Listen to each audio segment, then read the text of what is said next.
It's a little past 6 in the evening. In the tax accounting firm where I work, the 6 employees, including part-time staff, have all left one after another.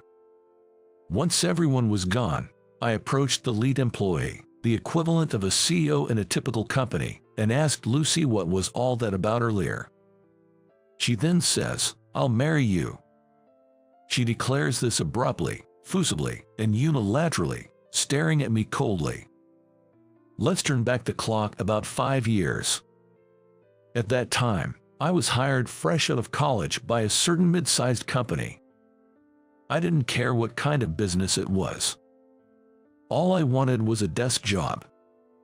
Because, whether it's raining, windy, snowy, or hot in the summer, I can stay in a comfortable place with air conditioning. So, I was assigned to the accounting department of that company as I wished. Despite being the accounting department, unlike large companies, we handled all back-office tasks. I didn't know anything about accounting, so I learned the ins and outs of the job from one of my seniors. This senior colleague was a charming woman. It's a common story, but we fell in love. She was quite ambitious, talking about getting her CPA or tax accounting license while working and starting her own firm. On the other hand, I didn't have much passion for accounting. Originally, I wasn't good with numbers either. So, I often got bored with work and struggled to stay awake. One day, she invited me to a lecture at a tax accounting school. A former student of the school, now a practicing tax accountant, was to share his experiences. I wasn't interested at all, but I went along, thinking of it as a date. However, as soon as the lecture started, I fell asleep snoring. She was embarrassed and angry, and I kept apologizing. I made all sorts of excuses, like I couldn't sleep well because I had a nightmare the previous night, but in the end, I inadvertently let slip my real thoughts. I just went because you wanted to. I had no interest in it today. I inadvertently blurted out my true feelings. A small matter became a big issue. This led to our breakup half a month later. Even after the breakup, our seats at work remained next to each other. She acted like she had completely forgotten about our relationship. In comparison, just being next to her became unbearable for me. So, I decided to quit the company. Through the breakup with her, my mindset changed. I became motivated, something I hadn't been before. I can do it if I put my mind to it. I won't waste my experience at the company. I'll become a full-fledged accountant. To become a tax accountant, first, you must pass the tax accounting exam.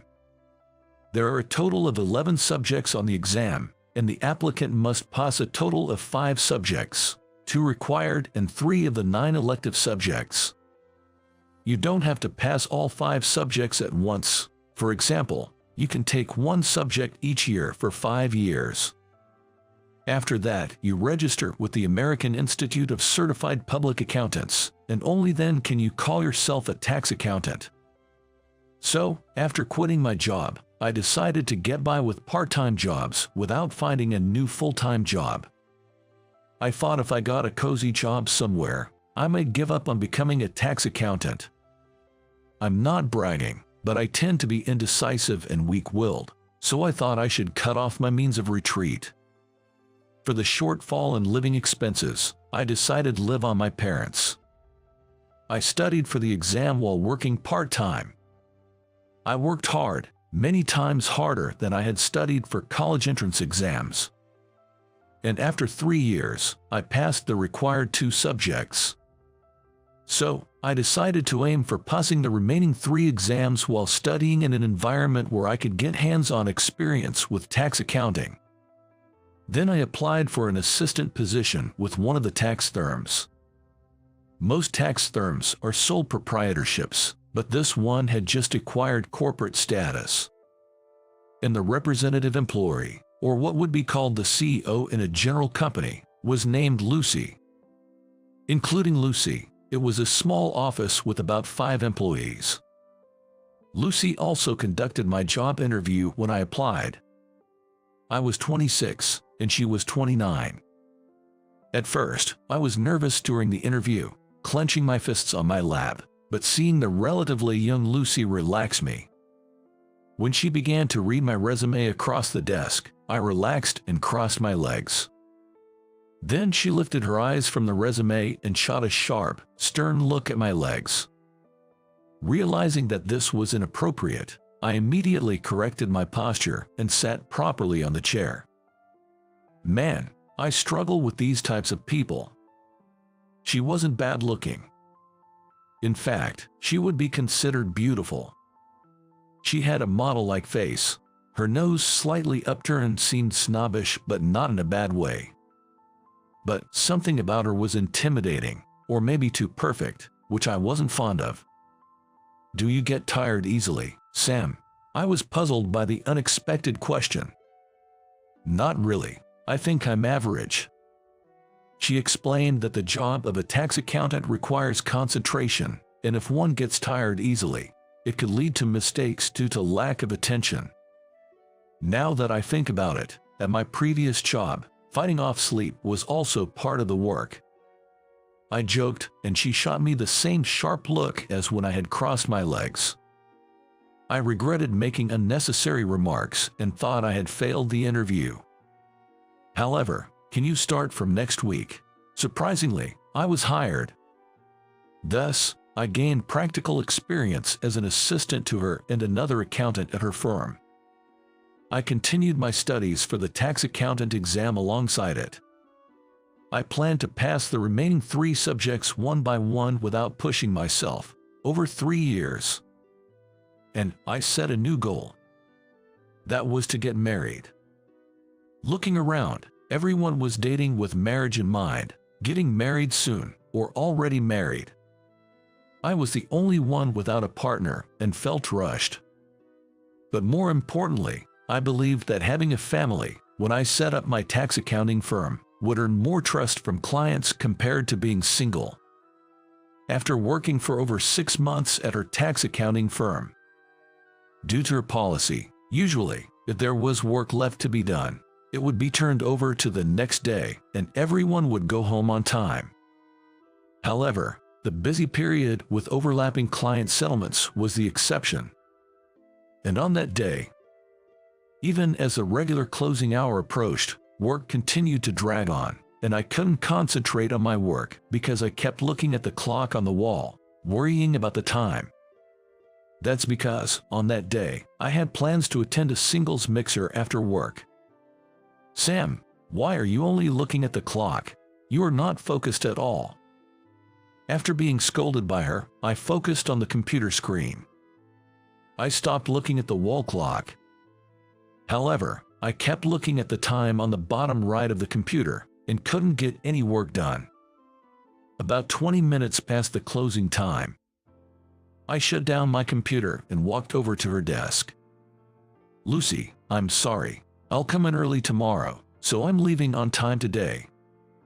Well, if you continue like this, it seems you won't be of any help. You can go home, she said coldly, glaring at me with her usual sharp gaze.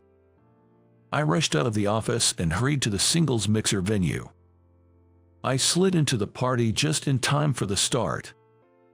However, once the party started, even during introductions and conversations, I couldn't comprehend what the other person was saying, nor could I grasp what I was expressing. My mind just wasn't in it. While working, I was preoccupied with the singles mixer, and at the mixer, I was worried about work. Ultimately, the party was a swing and a miss, and I went to bed early to prepare for the next day. Before I knew it, 2 years had passed. At work, I had made more mistakes and blunders than I could count on both hands. Each time, she bombarded me with her sharp, intimidating stare.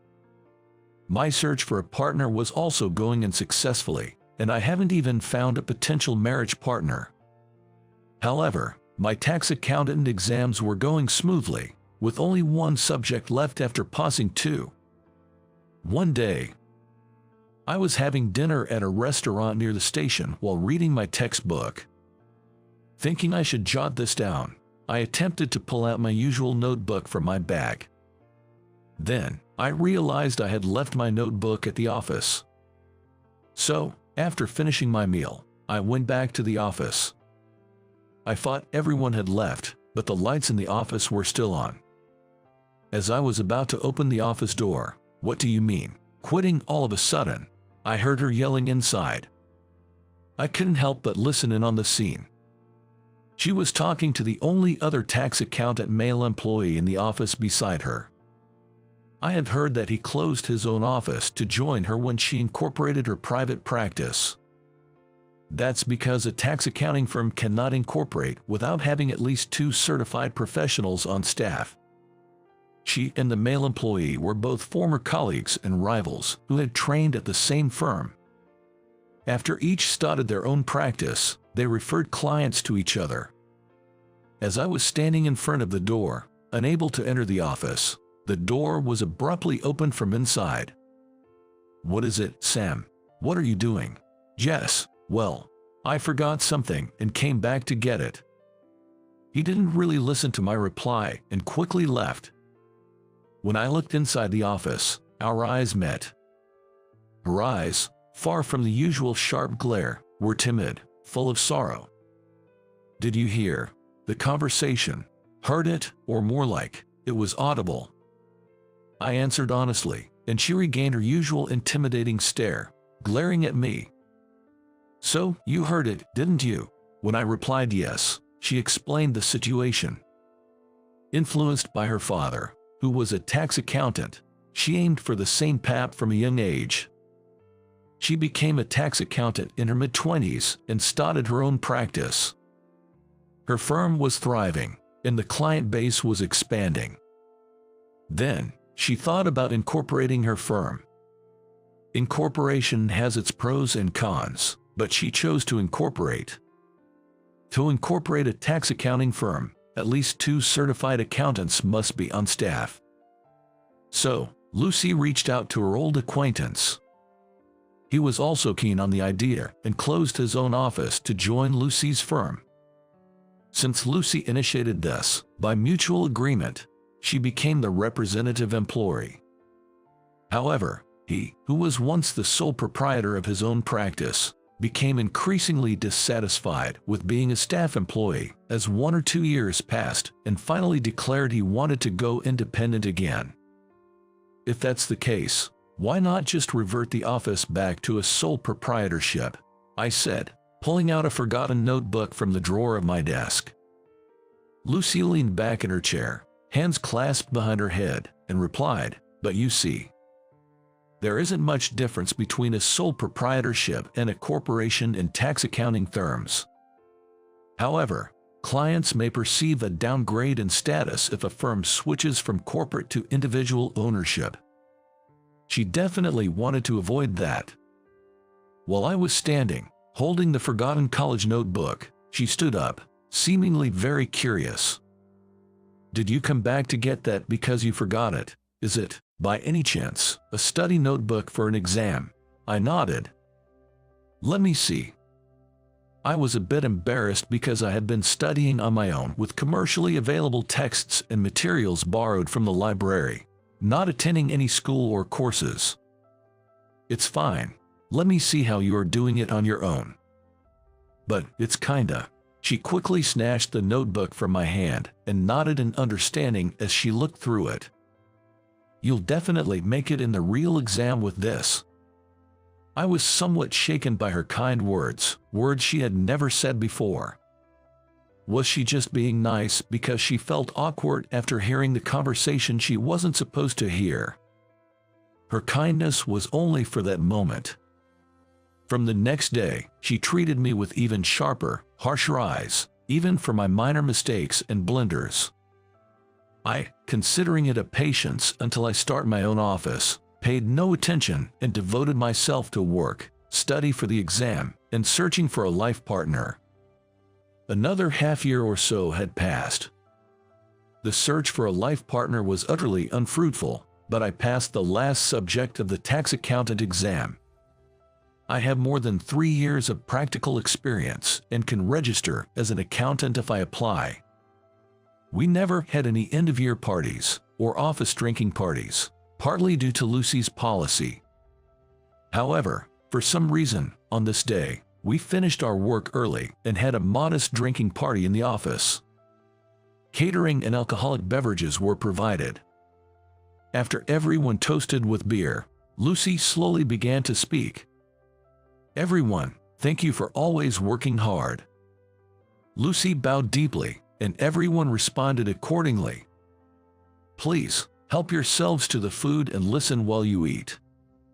With that preamble, she started explaining the reason for hosting this drinking party. First, a certified tax accountant male employee who joined the office during incorporation is planning to leave soon. With his departure, Lucy will be the only accountant left, meaning the firm can't continue as a corporation.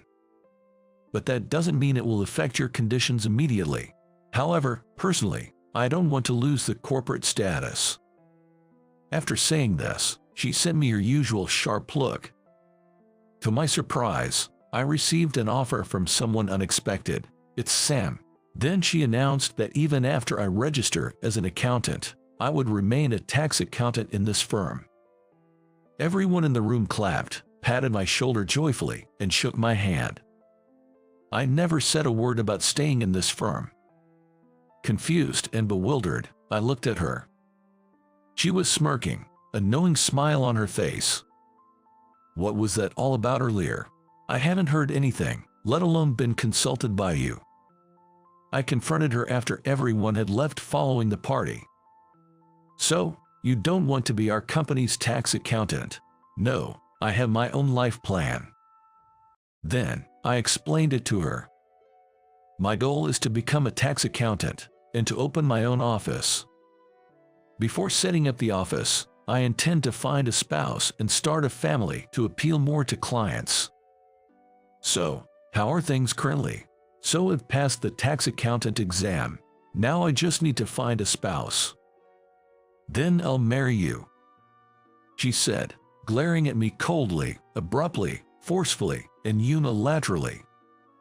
I blurted out, not knowing if it was a joke or what. I have the right to choose too." Then she immediately said, "Then choose me." As I was in a fluster, she continued, "Do you know why you were hired?" I shook my head sideways. Then she said, who seemingly looked down on the work of a tax accountant, intrigued her. She was interested in how many days I would last, how much I could do. But contrary to her expectations, despite my mistakes and failures, I managed to complete the tasks without giving up halfway and even passed the tax accountant exam. She herself always strived for perfection, but she said she always saw me as a natural and came to think that she could relax her shoulders more. It's been about 5 years. I was asked to speak at a lecture about my experiences leading up to becoming a tax accountant, something not typical of me. I pondered over what to talk about days before, earnestly wrote the manuscript, and just when I thought it was perfect and started the lecture, there was a man in the front row, snoring and dozing off. It got on my nerves, and I felt regret, but at the same time, I thought I should work harder so that people would want to hear me speak," she said with a shy smile. It rang a bell. Maybe that dozing man was me. Yes, it was, no doubt about it. She had realized during the interview that the man dozing off at the lecture was me. That's why I asked if you get tired easily. Remember, I was surprised, realizing that only now. Is the director the type to hold grudges? Can't you just say I have a good memory? And about calling me director, enough already.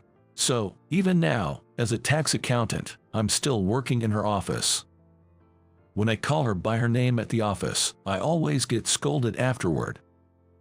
And yet, she's the one who told me to stop calling her director. She says I can only call her by her first name at home. Because when I call her by her name, she reflexively replies with a sweet nasal darling. She says it affects her reputation as a representative employee if the subordinates see her embarrassing reaction. However, she doesn't realize. I deliberately call her by her name during work when she is stressed with tasks or the atmosphere is too tense to change the mood.